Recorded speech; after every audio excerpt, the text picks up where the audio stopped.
Merci beaucoup.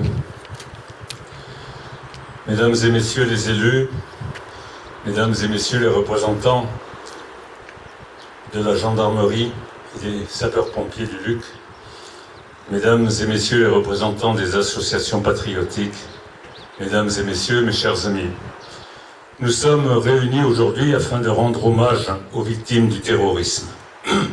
C'est la première fois que les communes organisent cette cérémonie, conformément au décret paru le 7 novembre 2019 et faisant du 11 mars la journée nationale d'hommage aux victimes du terrorisme. Charlie Hebdo, le Bataclan, la promenade des Anglais, ce sont des noms qui évoquaient à la fois l'humour, la douceur de vivre, la liberté.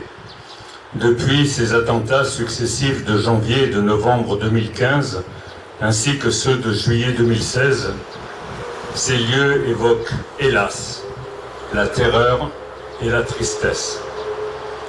À côté de ces noms connus dans le monde entier, d'autres lieux parfois moins connus sont tout autant marqués à jamais par l'horreur du terrorisme.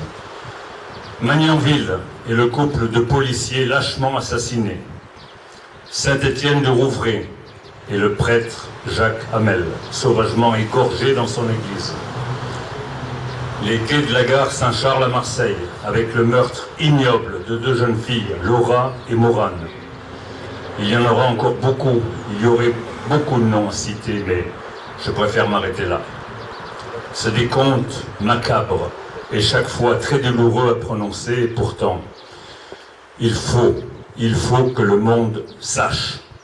Il faut bien que nous nous souvenions. Aucun Français digne de ce nom ne peut rester insensible devant ce fléau qui a emporté tant des nôtres.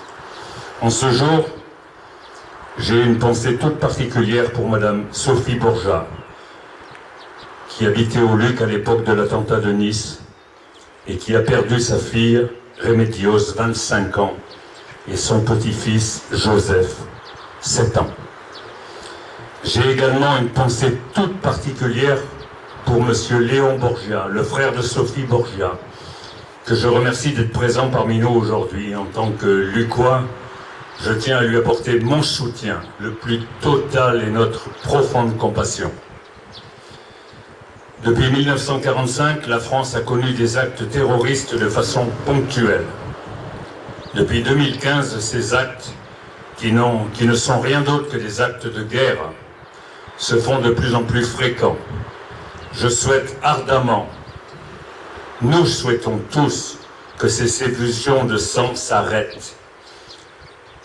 Nous, le peuple français, ne demandons qu'à vivre en paix sur notre sol.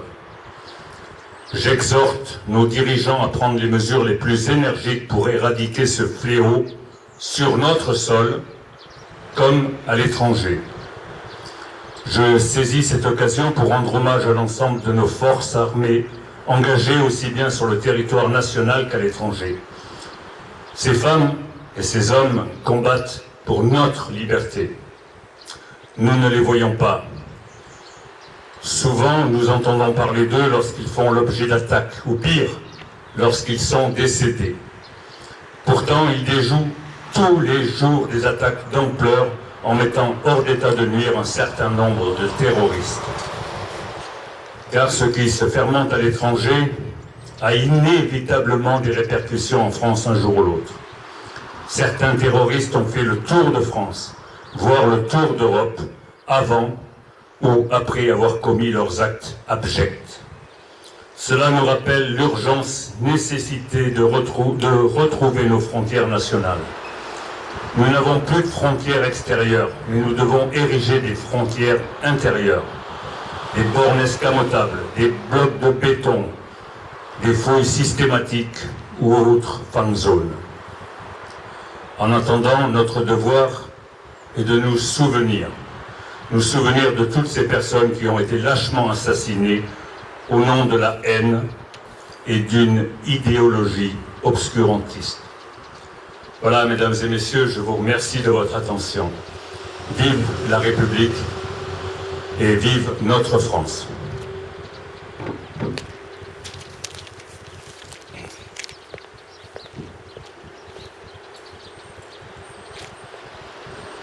Nous allons écouter le lieutenant-colonel